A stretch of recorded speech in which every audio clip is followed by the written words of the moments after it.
Dzisiaj na karoserii używany przedziwny samochód. Przedziwny, ponieważ naprawdę mocny i naprawdę bardzo szybki, a zupełnie na taki nie wygląda, bo jak ktoś go konfigurował, to sobie wziął srebrny kolor, elegancką felgę i nawet nie zamówił do niego M-pakietu, w związku z czym bardziej wygląda jak limuzyna, choć potrafi pogonić niejednego sportowca. Przed Państwem BMW serii 5 G30, czyli poprzednia generacja i to jeszcze przed liftingiem.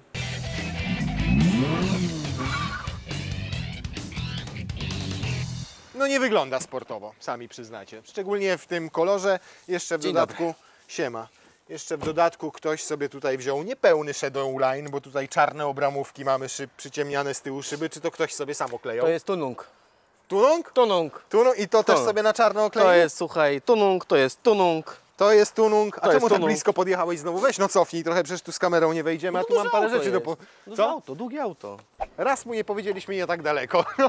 18 aut tu wyprowadzał, za każdym było razem. Cofnij, za 19 też się nie nauczył. I tutaj widzę, też ktoś sobie oklejał, tak? Tak. Reflektory są już zwykłe, a nie z shadow line'a. Tak, Okay. tak.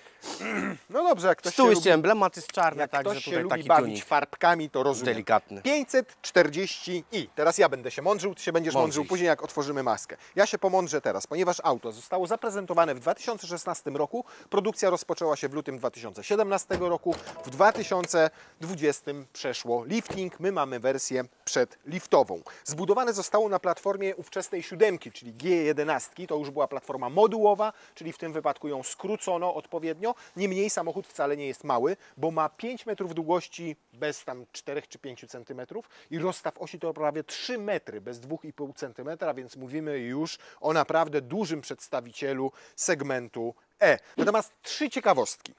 Pierwsza, taka, że w swoich czasach była to najbardziej opływowa limuzyna na świecie. W wydaniu 520D Efficiency jeszcze delikatnie ją przeprojektowano i uzyskano CX 022.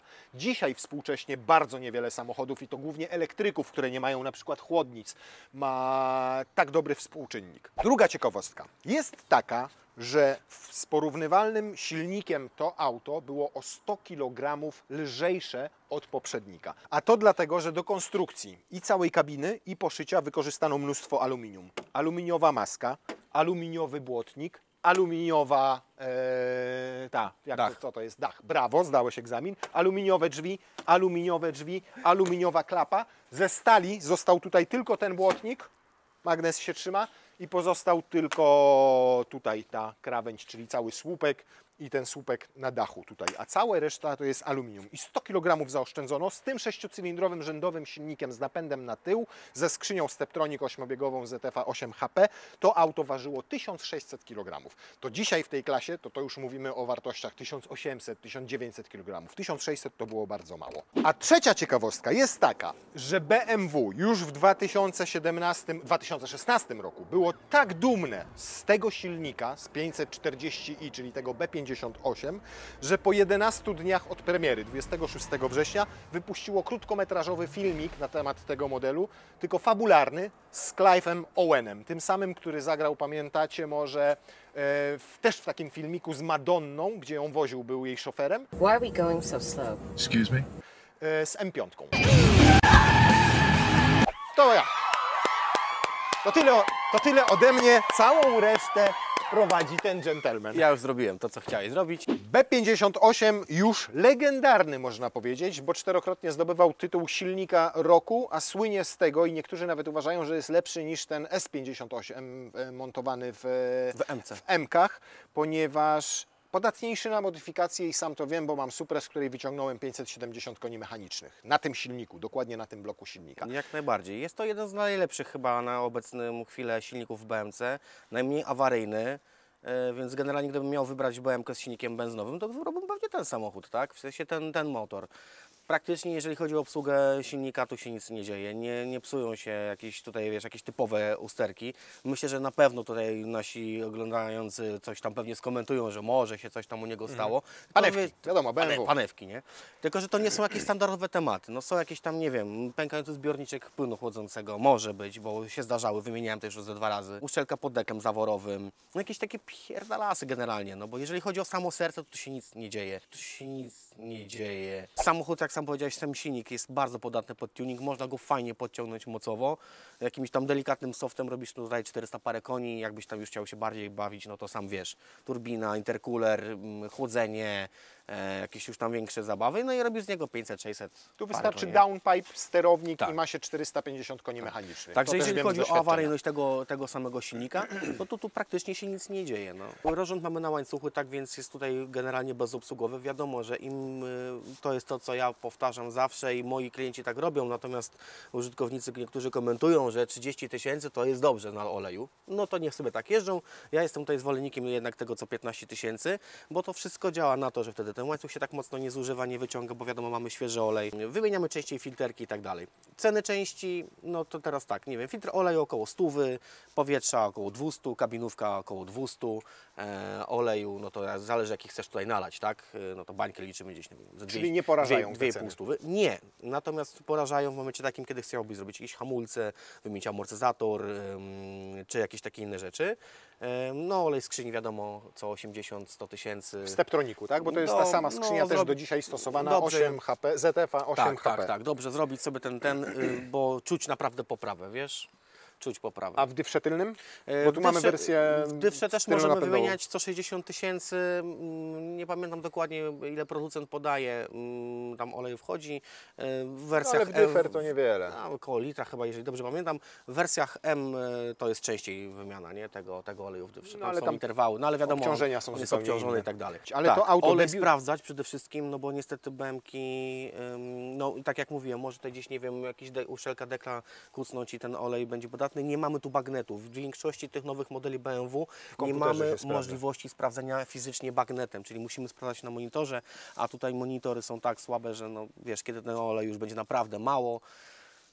No, Czyli niestety. nie jest to, czyli rozumiem, że to Dopiero nie jest to- wiarygodne wskazanie, Nie jest takie, na wiarygodne, którym powinniśmy nie polegać. jest do 100% wiarygodne, natomiast na pewno sprawdzać sobie to częściej, czyli wchodzić sobie w te menu, sprawdzić ten poziom oleju, no bo nie mamy innej możliwości, bo wtedy, kiedy on nas ostrzeże, może być już troszeczkę Już za trochę późno. za późno. Może być A, trochę za widzisz, późno. to słuszna To jest uwaga. taka delikatna uwaga. Natomiast Sugestia. co do samego silnika, myślę, że to jest najlepsza konstrukcja BMW-ki i oni sami też się chwalą, że to jest jedna z najlepszych ich konstrukcji. Natomiast ja mam do Ciebie jeszcze jedno pytanie, bo występowało to auto na początku z jednostkami 30i, czyli to już był dwulitrowy silnik, czterocylindrowy, tym 40i, które mamy, i z dieslami 30D i 40D zaczynali przygodę, potem wiadomo było 25 i 20 i czyli one się No, tą niczym nie gamę różniły, taką tylko mocą tak rzucimy. naprawdę, bo nadal miały 2 litry i 4 cylindry.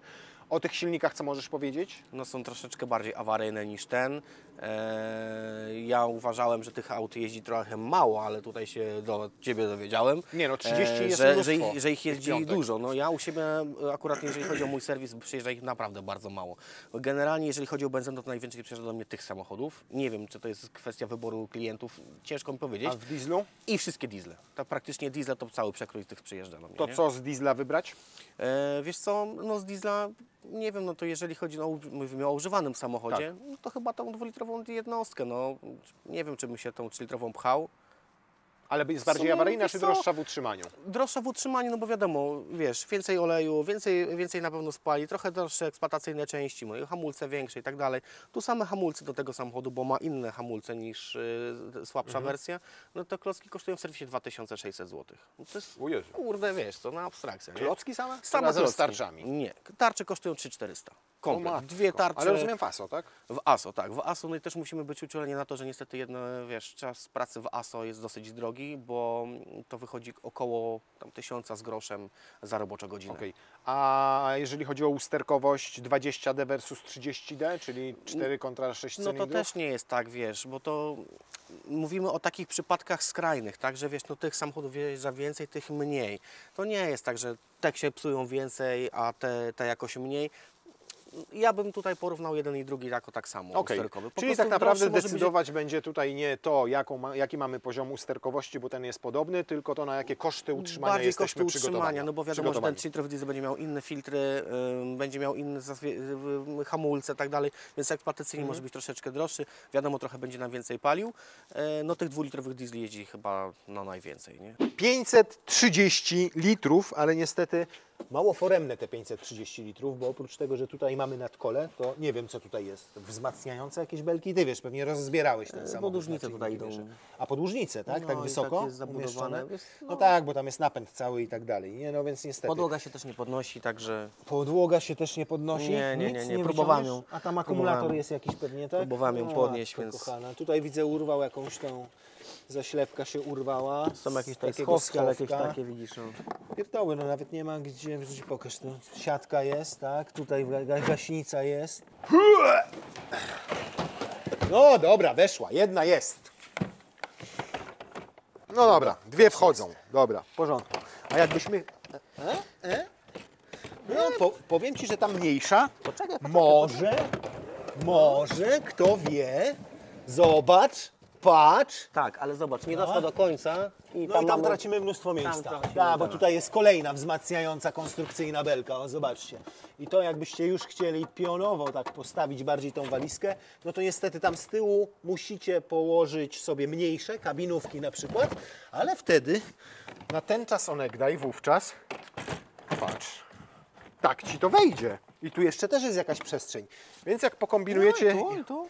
jak dobrzy byliście w Tetrisa za młodu, to się tutaj spakujecie porządnie.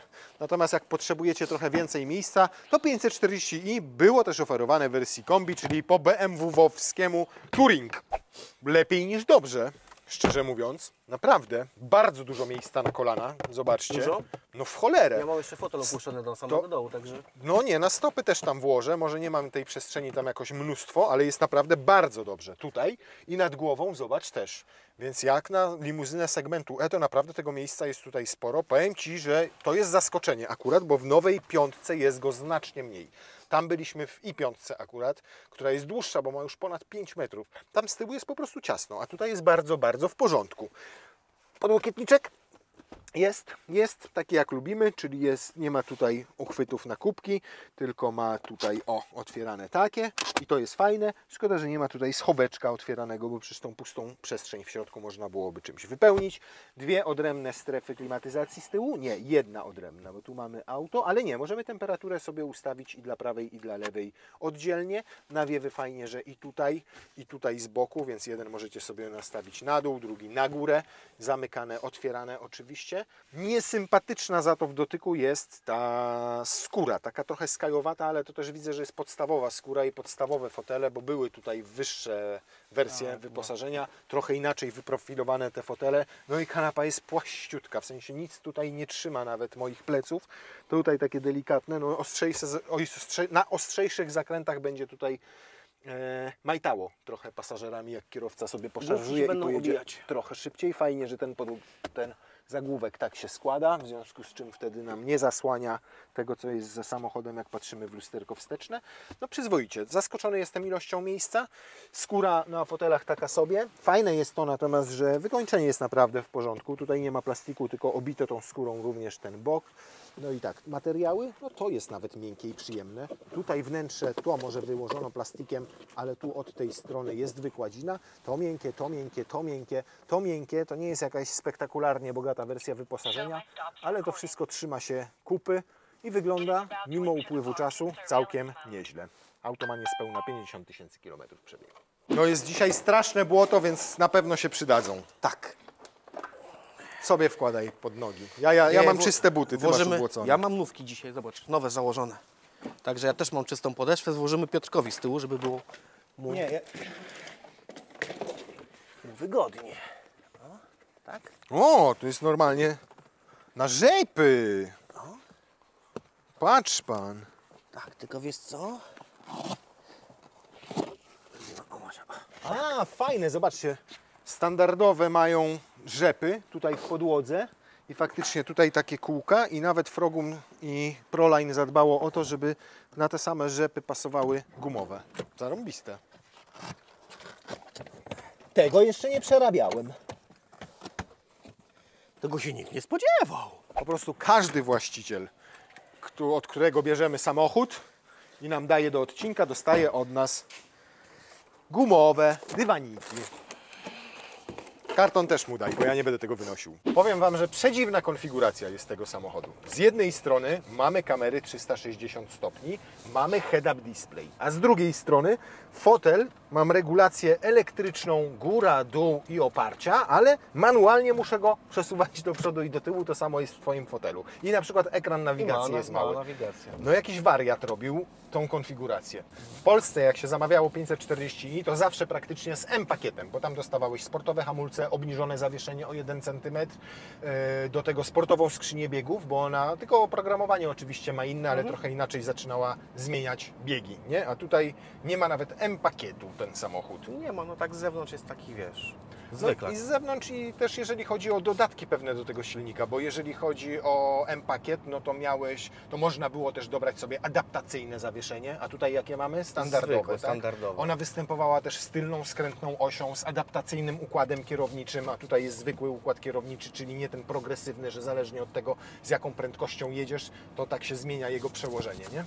No z tym zawieszeniem to akurat może dobrze, że jest zwykłe, bo jakby Ci amor wylał, a w tych modelach z przodu lubią sobie podciekać amortyzatory. Już kilka przypadków miałem takich, że wymieniałem amortyzatory. No to taki amortyzator zwykły kosztuje około 2000 zł w ASO, nie? A No. ten adaptacyjny około 6. Co Ty mówisz? Tak. A są zamienniki? Można to taniej gdzieś zanabyć? Nie, Nie ma? nie ma zamienników. A do tego też nie ma? Czyli do tych zwykłych? Do tych nawet się nie dowiadywałem, bo no, wiesz, no, niektórzy klienci nie chcą na przykład patrzeć na zamienniki, chcą oryginały, także ja też bardzo często stosuję u siebie na warsztacie klientom po prostu oryginalne części. Ty, to poczekaj, to oznacza, że tak naprawdę jak szukam takiego auta używanego, to powinienem go szukać ze standardowym zawieszeniem. Po prostu będzie to rozsądniejsze, no myślę, że tak? lepiej, dlatego że no wiesz, no, masz w momencie dwa amorki, które Ci delikatnie podciekają, wiesz, no może to wyjść na badaniu technicznym czy na jakimś tam serwisie olejowym, no to masz dwa amorki do wymiany, no to wiesz jaki masz koszt, dodatkowo wymiana i Ale wiesz, to standardowe całkiem nieźle wybiera, powiem Ci. dlatego pytanie, czy wiesz, czy lepiej brać, nie? Takie... Nie, ale ono jest takie lekko sztywniejsze, mimo że nie jest to sportowe, tylko jest komfortowe, ale nie ma tutaj takiego efektu. Spodziewałem się, że wjadę i będzie jak w Mercedesie klasy E, że to będzie bardziej bujanie. Że Ale taki drabiniasty bardziej będzie, taki, nie? no Ale nie, właśnie, jest a on, taki. ale też nie jest przesadnie sztywny. Moim zdaniem taki przyzwoity kompromis, jeżeli chcesz mieć nie adaptacyjne, tylko zwykłe zawieszenie. Nie ma dramatu. Nie ma, nie? Nie. Ty mi lepiej dzisiaj powiedz, dlaczego Ty się zachowujesz jak Dawid podsiadł. Czemu żeś mi podsiadł w ogóle, co? A to jest bardzo dobre pytanie, bo zazwyczaj Ty siadasz za kółkiem, a ja odpoczywam sobie na fotelu pasażera. Ale ja tak lubię ten silnik, ten B58, jego charakterystykę u mnie w Suprze. To, że on naprawdę ma to zużycie paliwa akceptowalne, przynajmniej w Suprze, sobie zresetuję teraz i zobaczę, jak to będzie w tym wypadku, że poważnie się zastanawiam nad taką BM-ką, sprowadzoną ze Stanów, bo tam było bardzo dużo tych silników 40i, to w zasadzie można powiedzieć, tam był podstawowy silnik w przeciwieństwie praktycznie do wszystkie tam rynku są takie, europejskiego. W Polsce on był mało popularny z prostego względu. Jest obłożony bardzo wysoką akcyzą 18,6%. Więc to automatycznie podnosiło cenę samochodu. No i szkoda było Ci wydać dodatkowych 70 000 złotych, żeby tylko mieć 2 gary więcej. Więc większość ludzi decydowała się na 20 i 20D, 20 czy tam 30 i tak. Tak, no na te czterocylindrowe. Na te mniejszą czterocylindrowe akcyzą. motory, mniejsza akcyza, niższa cena samochodu. Natomiast ten samochód, po prostu ta 6-cylindrówka ma przepiękną charakterystykę pracy. Ona ma ten moment obrotowy, tutaj 450 Nm od 1380 obrotów silnika, nie? Więc ciągnie w zasadzie od samego dołu. Do tego dochodzi ta bezawaryjność, o której Ty mówiłeś. Przejechałem Suprą 60 000 kilometrów. I nic. Ona jest z 2019 roku, więc tylko rok tak naprawdę młodsza niż to auto. Ale wiesz, 570-konnym autem poprzerabianym, gdzie ona nieraz jechała na tor. Jakieś tam, wiesz, lusterko kiedyś mi nawaliło, nie chciało się odmrażać i nie chciało się składać i nie regulowało się lustro. Okazało się, że akcja fabryczna, bo tam podciekały sterowniki czy coś takiego i to jedyna awaria, jaka wystąpiła ale w Ty tym mówisz aucie. teraz o lusterku, a nie o silniku. Silnikowo nic. O silniku absolutnie nic się nie dzieje, Nic. nie? Nigdy mi się nie zaświecił check engine, gdzie ona naprawdę jest pałowana do tego stopnia, że mam czujnik EGT tutaj, czyli temperatury spalin i niejednokrotnie dawał mi znać, że uważaj, bo zaczyna temperatura przekraczać 900 stopni. A 900 stopni, jak wiesz, dla turbo to już nie jest zdrowa No już temperatura. nie, to już jest źle. Tam mam chyba na 860 albo 870 ustawiony ten limit. Więc parę razy nawet miałem to, parę razy sterownik Kierownik obciął mi moc, żeby nie przegrzać pewnych elementów w silniku, ale ten samochód nigdy nie miał żadnej awarii, więc ja po prostu ufam. Natomiast no, zmieniam olej co 7-8 tysięcy. No i widzisz. Niektórzy nasi komentujący na kanale mówią, że po co zmieniać co 15, że jak się zmienia co 15, to się nic nie dzieje, prawda? Zobacz. 7 bieg, przepraszam, 1000 obrotów, 57 na godzinę. Ja zaczynam przyspieszać i od 1000 obrotów on normalnie jedzie, a od 1300 już zaczyna wyraźnie ciągnąć. Wiesz, no, elastyczność tej jednostki jest naprawdę niesamowita. Wyciszenie w ogóle tutaj, nie? Zobacz. Mi w ogóle to nic za bardzo nie słychać tego silnika. A dźwięk tak z tyłu tego wydeszku fajnie, nie? Bardzo mi się podoba kultura pracy tego motoru. No i tu mieliśmy też już trochę nowoczesnej technologii. Tu mamy tą małą Navi, biznes, jak Silny nam powiedział, bo on jeździ BM-ką. Tak. No, a ten większy, który on ma w swojej, to jest professional. Wiesz? Wiedziałeś? No, Piotrek No. zawsze jest profesjonal. No tak, wszystkie Nie? Piotrki to profesjonaliści. No, Nie. Ja się nie znam. Ale wtedy też wprowadzono tutaj pierwsze sterowanie gestami, czyli wiesz, tak sobie mogłeś zmieniać stację, tak można było sobie pogłaszać i przyciszać. Tutaj tego nie ma w tym egzemplarzu, to nie było drogie, kosztowało chyba 1200 czy 1300 zł, więc dziwię się, czemu ktoś tego nie zamówił. Może to było też tylko z tym profesjonalem.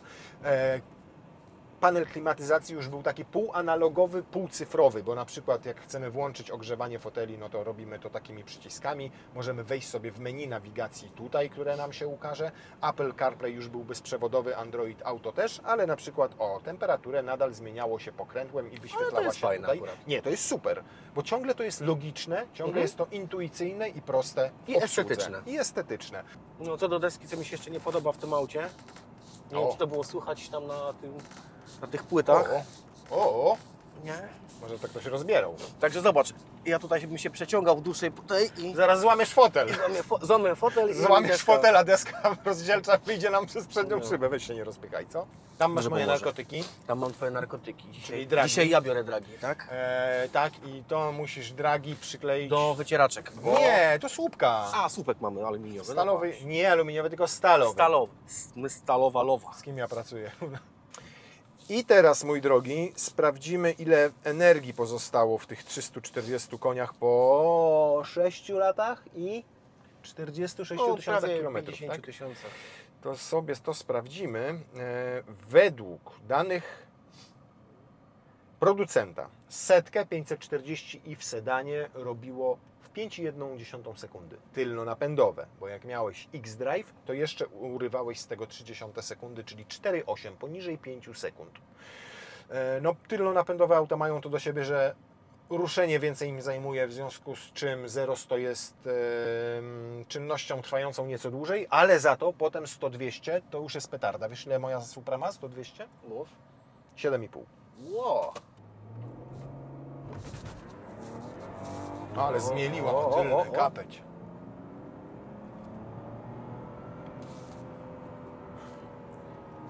No brakuje nam trochę do tego wyniku 5,1, jakieś 1,5 sekundy, 6,46. No, ale mieliliśmy na początku. Mieliliśmy troszeczkę, było i to ciężko ruszyć. dokładnie tak samo mam w Suprze.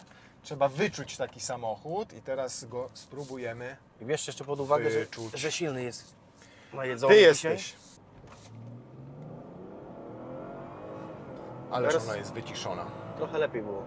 No tak, bo to trzeba wyczuć, no wiedzieć kiedy. Już mamy 5,67, o zobaczcie. No Także i to trzeba- jest, jak będziesz miał, tu mamy zimowego kapcia, jakbyśmy mieli letniego kapcia, jakbyśmy mieli rozgrzanego kapcia, jakbyśmy jeszcze troszkę poćwiczyli, to spokojnie zejdziemy z tym wynikiem w wartości takie podawane przez producenta. BMW słynie raczej z tego, że zawsze delikatnie te wyniki nawet zaniża w danych fabrycznych, żeby klienci nie czuli się rozczarowani, nie? O, to co...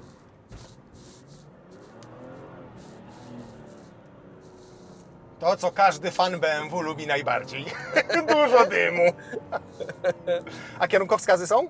To mi się podoba w tym samochodzie, że po nim nie widać tego, jakie ma możliwości. A on naprawdę potrafi być bardzo szybki. Wyobraź sobie teraz, że Robimy tutaj sterownik i robimy tylko sportowy katalizator i wyciągamy z niego na luzie przy takich modyfikacjach, bo wiem to z własnego doświadczenia, 450 koni mechanicznych. 450 koni w limuzynie segmentu F i schodzimy sobie naprawdę dobrze poniżej 5 przyspieszenie do setki i przyspieszenie od 100 do 200 powiedzmy obstawiam, że około 9 sekund. To mamy przyspieszenie od 0 do 100 już w okolicach 13 sekund powiedzmy. No to już są zajebiste wartości. A dalej mamy auto, zobacz, które jest cichutkie. Nawet jak tutaj ten silnik pracował na najwyższych obrotach, jak osiągał te 6000 obrotów, to nadal go niewiele słyszałeś tam. Mówiłem Ci, bo że on jest wszystko bardzo super fajnie, wyciszone. fajnie wygłuszony. I to samochód, samo nie? z wydechem z tyłu. On też nie jest agresywny. On jak na zewnątrz stoisz, to słyszysz, że on ładnie, fajnie pracuje. A jak wsiadasz tutaj i zaczynasz jechać, to mówisz, kurde, komfortowa, fajna limuzyna. I nie męczy ten wydech, nie? I Nie nie jest męczy. taki drażniący. Wiesz, no, też Znaczy można to też zmienić, nie? Oczywiście, że tak. Tylko, że widzisz, oczekujesz bardziej od limuzyny tego, że ona będzie bardziej cywilna, prawda? No jeżeli chcesz mieć samochód sportowy, zabawkę, żeby Ci ten wydech pierdział i szalał, no to sobie kupujesz taką Suprę, jak masz. Sprawdzam i wiesz, teraz nie? układ kierowniczy, bo on nie jest sportowy, przynajmniej w tym wydaniu. Myślę, że z tym progresywnym układem kierowniczym byłoby lepiej, no ale jak masz progresywny układ kierowniczy, to fajnie byłoby mieć już też adaptacyjne zawieszenie i rzeczywiście w trybie sport wierzę, że to auto wtedy by nam się fajnie prowadziło, nie? A teraz jak tak skręcam nim, to powiem Ci, no przechyla się i sprawia wrażenie takiego niezbyt szybkiego w tych zakrętach i raczej zdecydowanie z tym zawieszeniem i z tym układem kierowniczym to auto na autostrady, a nie na kręte drogi. Zdecydowanie. Raczej tak. Bez Bardziej, dwóch zdań. bardziej taki ponton, nie? Tak, tak. Ale to też jest fajne, bo każdy może ten samochód skonfigurować pod siebie. Ktoś, kto zamówił M-Pakiet i miał sportowe hamulce, sportową skrzynię, kto sobie dorzucił to adaptacyjne zawieszenie i dorzucił sobie progresywny układ kierowniczy, no to już może, nie wiem, ma inne oczekiwania, nie? Ja patrzę na to auto pod kątem szybkiego środka transportu na dalsze odległości, bo takie auto jest mi potrzebne. Do zabawy mam Suprę. To wolałbym zdecydowanie mieć to auto z klasycznym zawieszeniem i mniejsze prawdopodobieństwo, że naprawa któregokolwiek z amortyzatorów, czy zazwyczaj od razu 2 się przecież wymienia, a nie jeden, nie? Znaczy mówią o tym, żeby wymieniać elementy zawieszenia parami, no ale wiesz, w momencie takim, kiedy 12 koła. No 12 Same koła, wiesz, amortyzatory. jeden amortyzator Ci cieknie, faktycznie go widać, a drugi nie, no to wiesz, no. Dobrze, jakie jeszcze mechanicznie problemy może mieć ten samochód? Słuchaj, Skrzynia nie, silnik super. Zawieszenie, powiedzieliśmy o amortyzatorach, a co na przykład z No, ale- wahaczami? Bo tu masz podwójny Wahacze, wahacz z przodu, a aż 5-wahacz z tyłu. Tak. Jeżeli chodzi o tylne zawieszenie, to czasami tam tulejki w wahaczach mogą nam przysporzyć problemy. Aluminiowe są wahacze? Nie, ale zależy które. Część są takie, część są takie, zależy. Mów. Natomiast jeżeli chodzi o przednie zawieszenie, no bardzo częsty przypadek to są tak zwane te banany z przodu z tulejami pływającymi, one są tam hydrauliczne, tak zwane tuleje, no i one dosyć często potrafią padać. Możemy wymienić samą tulejkę, no ale jak stworzenie jest uszkodzone, niestety no to już wymiana kompletnego wahacza. No jeżeli chodzi o napęd, czyli o przeniesienie napędu, czyli skrzynię i dyfrę, to raczej tu się nic nie dzieje. Myślę, że można by było tutaj też wspomnieć troszeczkę o łącznikach elastycznych na wale napędowym przy dużych mocach i takich zabawach. Okej. Myślę, że mogą nam, wiesz, kucnąć te tak zwane łączniki Wał, elastyczne. trzeba zdjąć wtedy wydech, trzeba zdjąć Tak, wał i to taki powymieniać, łącznik tak? wymienić i myślę, że ty mógłbyś o tym wiedzieć pewnie w Suprze, nie? W Suprze nie miałem takiego Nie, problemu, było? ale miałem problem z tym w LS-ie 400, którego renowację przeprowadzamy właśnie z kolegą Dziełakiem. Tak. No i rzeczywiście tam cały wał rozbieraliśmy, ale tam nawet sanki wyjmowaliśmy i poduszki. No nie sądzę, żeby to dotyczyło samochodu, który ma 5 lat, tamten ma 30. Tutaj nie, ale no, przy większych przebiegach mogą się pojawić te problemy z tymi łącznikami elastycznymi. Natomiast co do innych silników, w benzynowych, na przykład mniejszych, tych B48, częsty przypadek jest na przykład, że podcieka podstawa filtra oleju. One lubią sobie tam pęknąć, takie podstawy. Już miałem też kilka takich przypadków, no i to jest koszt około 1500 zł, jeżeli chodzi o taką podstawę do wymiany. Okej. Potrafią się czasami z układem chłodzenia, są problemy, już też miałem takie 2 czy 3 samochody Ale silnika? nawet.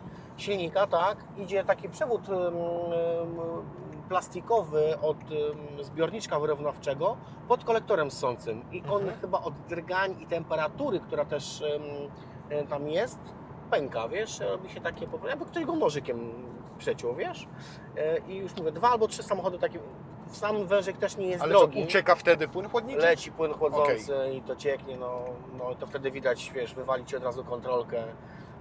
Ale to nie jest chyba droga naprawa. Nie, droga naprawa nie jest, sam ten wężyk też w ASO też dużo jakoś nie kosztuje. Nie pamiętam, nie chcę teraz strzelać, bo Ale rozumiem, ale że to są generalnie pierdoły. pierdoły. Natomiast jeżeli chodzi o diesel, o diesla, o silniki diesla, czyli 2-litrowe, 3-litrowe, no to wiadomo, no to tak jak mieliśmy tam ostatnio, tutaj może nam Piotr gdzieś rzuci o G05, no to tam trochę wspominałem o tych dieslu, bo tam mieliśmy diesla.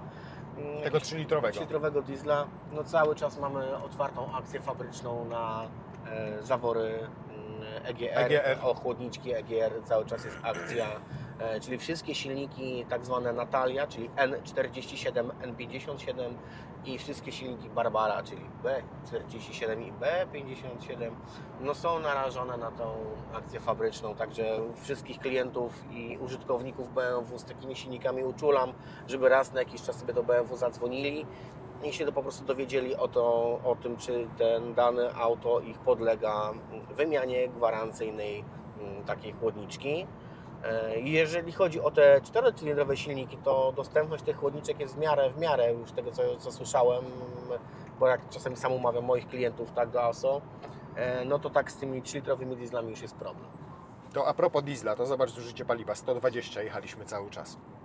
No No teraz już wyhamowuje, to 7,4, no 7,5 litra. Przy 120 cały czas jechaliśmy 120. I widzisz, też są różne tutaj zdania, bo użytkownicy tego samochodu z tym konkretnym silnikiem mówią, że to spalanie jest jednak duże. Wiesz, że mówią, że 12, tylko no, musielibyśmy nim trochę dłużej pojeździć, no bo to wiadomo Nie, jest... przede wszystkim każdy ma inny styl jazdy. Jak wsiadasz No do auta, też. które ma 340 koni i prawie 500 newtów i wiesz, że robi w 5 sekund setkę, to jeździsz tak, jakby cię ktoś oblał benzyną i podpalił.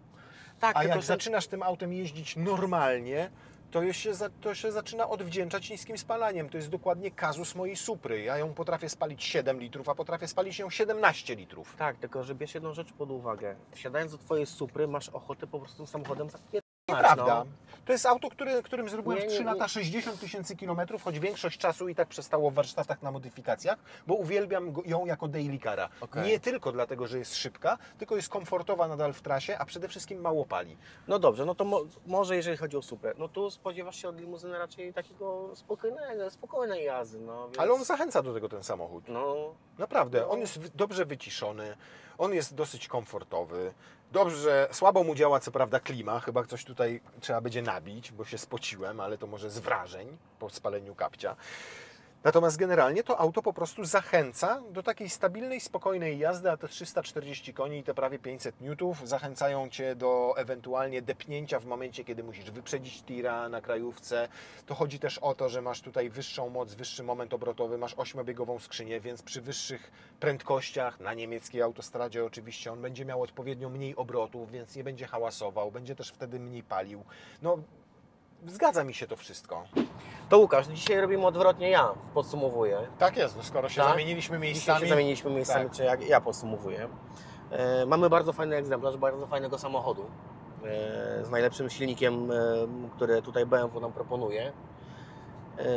Mało mamy minusów w tym aucie, oprócz schowków i jakichś tam pierdół, jeżeli chodzi o mechanikę. Jeżeli chodzi o zużycie materiałów w tym samochodzie, to też nie jest jakoś Nie. tragicznie, prawda? Tu mamy jakieś elementy piano, które Nie. też jakoś się tam mocno nie... Nie, konfiguracja nie jest taka sobie, bo dziwna z niemieckiego Jest rynku dziwna, akurat. tak. Ktoś robił to pod siebie, ja to szanuję, Ale natomiast... bierz to pod uwagę, że często Niemcy robią dziwną konfigurację. Mamy Wiem. auta, które są fajnie wyposażone, a z tyłu mamy korby Wiem. do szyb, prawda?